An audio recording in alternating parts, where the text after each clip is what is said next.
नमस्कार, मैं हेमंत पाराशर आपके अपने YouTube चैनल एग्री टॉपिक पर आपका फिर से स्वागत करता हूं।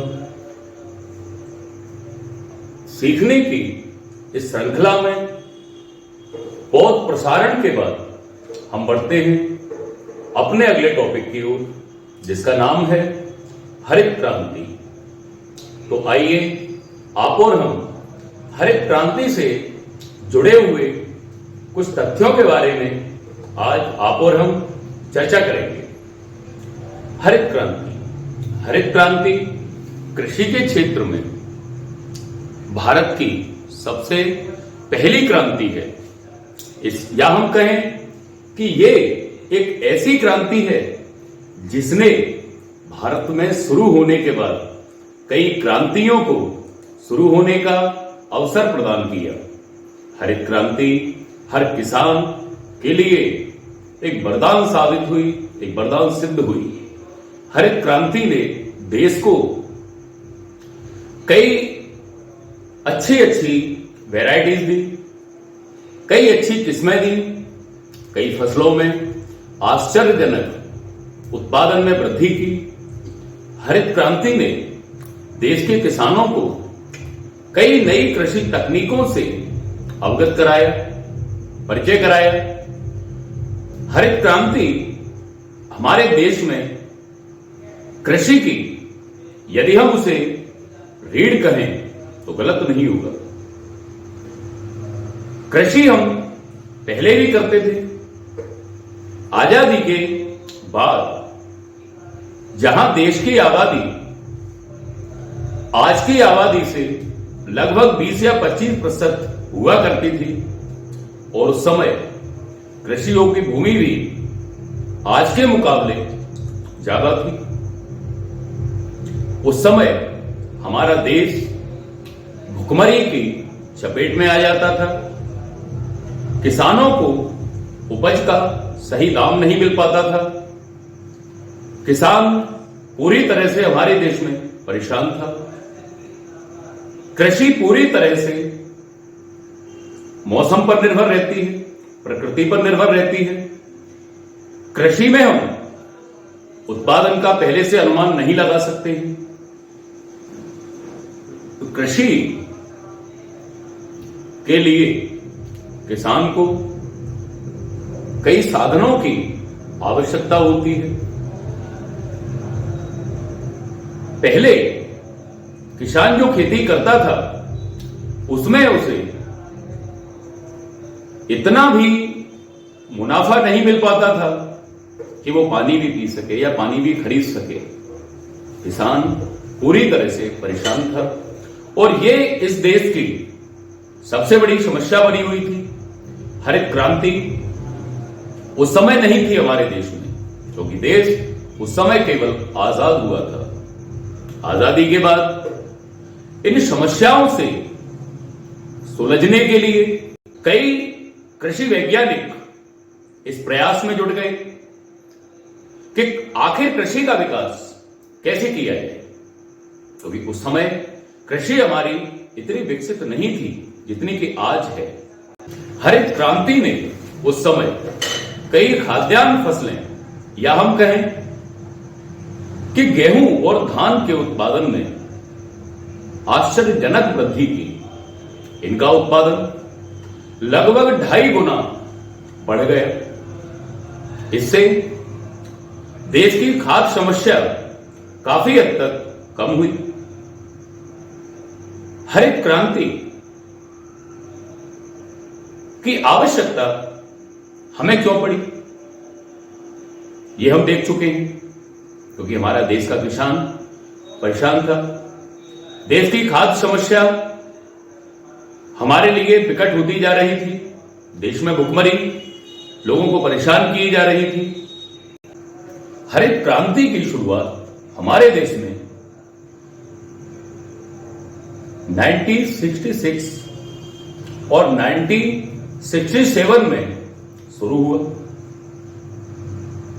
ये 2 चरणों में शुरू की गई थी। इसका पहला चरण 1966 से लेकर 1981 तक चला। दूसरा चरण 1980 से लेकर 1997 तक चला। ये चरण देश के लिए एक महत्वपूर्ण विकास के लिए आवश्यक थे। अब हम बात कर लेते हैं कि आखिर हरित क्रांति के जनक कौन थे, इनकी शुरुआत किन महान वैज्ञानिकों ने की। यदि हम विश्व में हरित क्रांति के बारे में देखें तो प्रोफेसर नॉर्मन बोरलॉग को इनका जनक कहा जाता है। ये विश्व में हरित क्रांति के जनक थे। हमारे भारत देश में डॉक्टर एमएस स्वामीनाथन को हरित क्रांति का हम जनक कहते हैं। इन्हीं के अथक प्रयास से हमारे देश में हरित क्रांति का जन्म हुआ, आगमन हुआ और इस हरित क्रांति ने हमारे देश की कृषि को बदल के रख दिया। अब हम देखते हैं कि हरित क्रांति का प्रभाव हमारे देश पर क्या पड़ा। अधिक उपज देने वाली किस्मों का विकास हुआ, हमें कई सुधरे हुए बीज प्राप्त हुए। किसान जो पहले अपनी फसलों में रासायनिक खादों का उपयोग कम करता था या हम कहें कि बिल्कुल भी नहीं करता था, वो अपनी कृषि में, अपनी फसलों में इन उर्वरकों का प्रयोग उपयुक्त मात्रा में करने लगा। इससे उत्पादन में वृद्धि हुई। गहन कृषि जिला कार्यक्रम शुरू किया गया। इस कार्यक्रम के अंतर्गत जो वैरायटीज, हाई यील्ड वैरायटीज विकसित की। अब बात आई कि इन वैरायटीज को, इन नई नई कृषि तकनीक को किसानों तक कैसे पहुंचाया जाए। इसके लिए देश में कई कृषि विश्वविद्यालय खोले गए। इन कृषि विश्वविद्यालय के माध्यम से जिला लेवल पर, तहसील लेवल पर, गांव लेवल पर कार्यक्रम चलाए गए। कई ब्लॉक केंद्रों पर कृषि केंद्र खोले गए, मृदा परीक्षण केंद्र खोले गए। कृषि के विकास के लिए हर संभव प्रयास इस हरित क्रांति के अंतर्गत किया गया ताकि किसानों को इन वैरायटीज के बारे में, इन उन्नत किस्मों के विषय में, नई कृषि तकनीकों के विषय में जानकारी मिल सके। इस तकनीक से किसानों को अवगत कराया गया।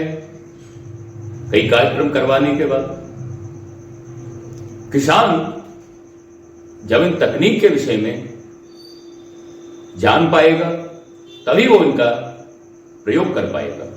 कृषि शिक्षा के माध्यम से किसानों को प्रशिक्षित किया गया।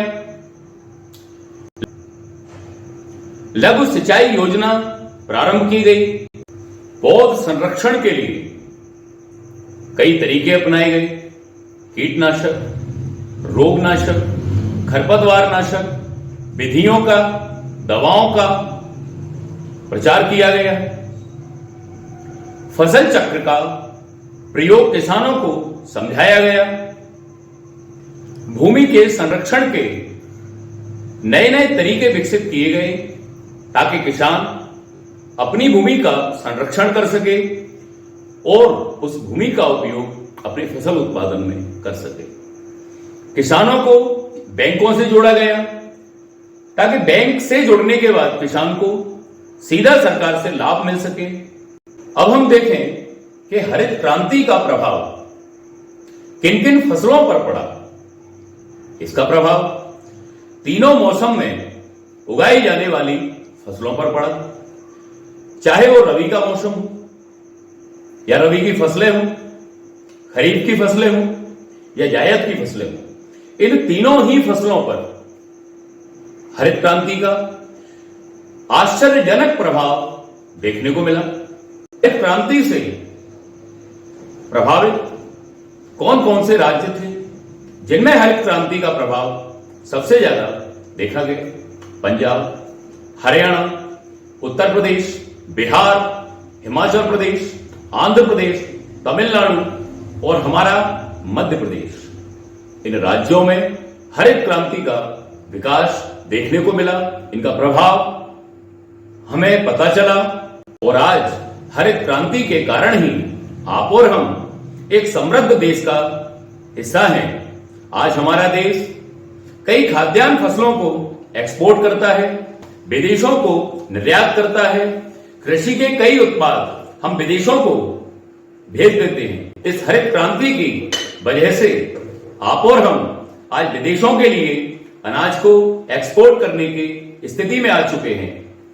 तो हरित क्रांति का देश पर बहुत ही महत्वपूर्ण प्रभाव पड़ा। आज आपने और हमने ये सीखने का प्रयास किया है हरित क्रांति। तो आइए आप और हम इस टॉपिक को यही समाप्त करें। अगले वीडियो में आपकी और हमारी फिर मुलाकात होगी एक नए टॉपिक के साथ। तब तक के लिए नमस्कार।